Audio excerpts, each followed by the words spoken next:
let's explore our false sense of permanence. As far as our ability to grasp the reality of time passing by, we are all the victims of the extremely long human lifespan, and our minds simply don't realize this because they are not built for it. A recent discovery in Spain last spring points to the fact that our species is at least 300,000 years old. Before that, another species of humans, called Homo erectus, existed for 3 million years. Homo erectus cooked with fire and buried his dead like we do. They are ancestors to Homo sapiens sapiens. It's then not too far-fetched to say that our minds, which can contemplate life and death and enjoy warm food as opposed to cold, are similar to those of our ancestors. These modes of contemplation have been around for almost 3 million years in the human species, even before evolving into Homo sapiens sapiens. Yet, we should realize that during almost the entirety of these 3 billion years, we used to die before the age of 30. Thus, our difficulty in recognizing our own end could very well be due to the fact that our modern man is still living with his predecessor's sense of time. He is still not wired to handle planning efficiently for 85 years of life. Even today, to our minds, such an amount of time looks almost like an eternity. Do you remember when you were 8 years old? It seemed to you that you would never be 16. When you were 8, 16 was so far away that was like it would never come. It was almost like a different reality. Eventually you did turn 16, and 20, and 25, and how horrible, 30. Even though you have entered a part of your life in which you are now able to envision yourself in the future, chances are that you are still not able to fully grasp the nature of time passing by. You are probably still wasting your time as if you had an unlimited supply of it, and as if you were never going to die. Of course you know you're going to die. You know that. But it's not a reality, just a concept that doesn't apply to you yet. There is a huge dichotomy between what your reasoning mind allows you to know and the feedback you get from your senses. Most of the time in our lives, unless we're doing quantum physics, it is our senses that are the primary feedback engine, not our cerebral cortex. It seems that only a few have become aware of this and have trained themselves to act accordingly. Others have become aware and enlightened by some unexpected event, such as a life-threatening disease or an accident that has left them handicapped in some way.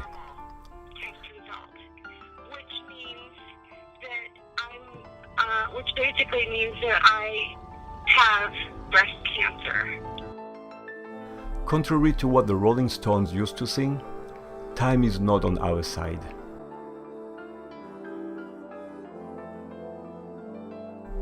Our senses of permanence is a subjective gross misconstruction occurring in our minds, and most of the time today it's working against us.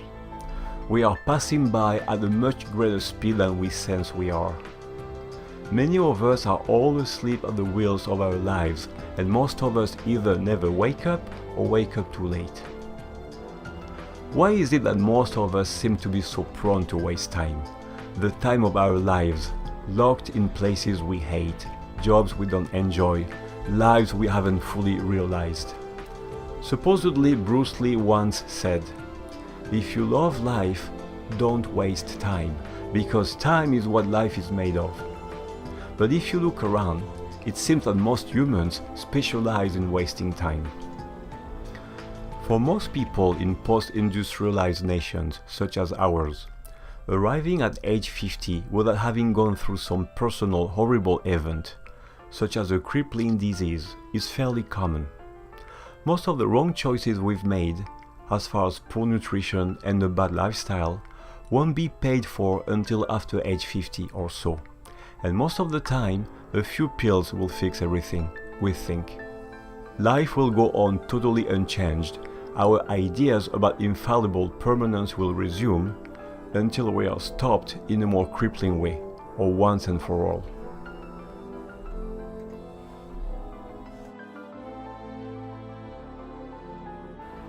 What is going on here is the inability of the brain of a big primate, us, who for most of his life on this planet used to die around 25, to comprehend in practical ways what it is to be alive and well for 50 more years than the original planned 25. Those extra years free of disease, handed out to us by culture, on top of what nature gave us, seem so immense to us that we confuse them with eternity, and thus we just waste the years away. It's important to reiterate the fact that what is at work here is emotional intelligence, which end up not helping us make the most intelligent decisions regarding our health and happiness. Rational intelligence is rarely used. If it was, nobody would be smoking and eating junk food.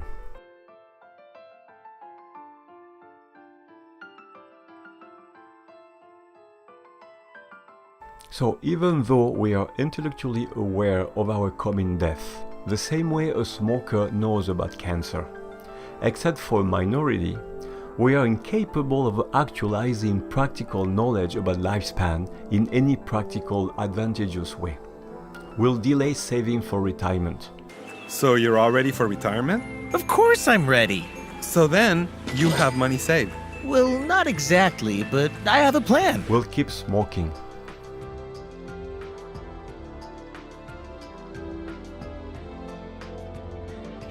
We'll keep eating junk food, and we'll keep being sedentary, because if we've been here for 42 years, we just feel like we'll be fine forever. So how do we become aware of our time-wasting routine and, consequently, put a stop to it?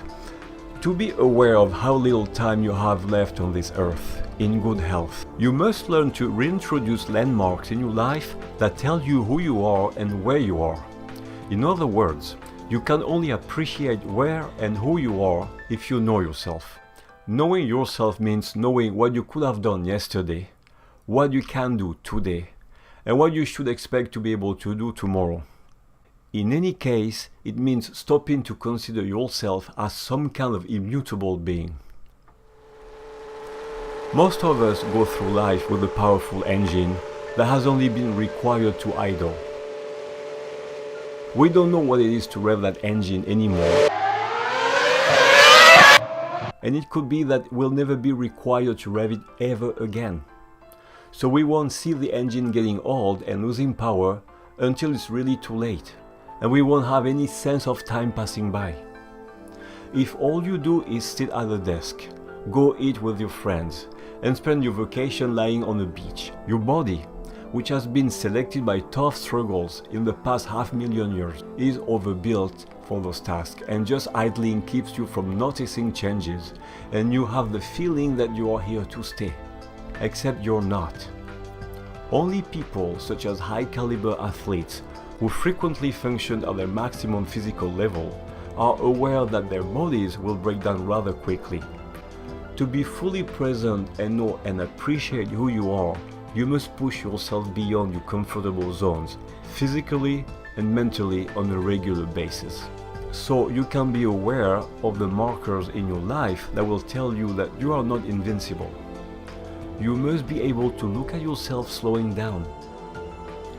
Not being able physically to do today what you were able to do yesterday is one way to be aware of the fleeting nature of your being and of time passing by. Not only are we not here forever, but we are not here able-bodied for too long. When we have lost sense of the ephemeral nature of our human experience, we have a tendency to think that we don't have to attach meaning to anything, or at least not this time, because we have time, so much time, and there will be so many more times anyway, so we'll find meaning next time, we think. How often do you catch yourself saying, next time? Just look at somebody who picks up smoking at 15 and is fine at 45. It's 30 years of smoking with absolutely no consequences. So why worry? The inadequacy of the human mind to perceive time and the nature of our human condition is totally incapable of giving us any feedback to tell us that the next 30 years, the ones between 45 and 75, will be totally different than the years between 15 and 45.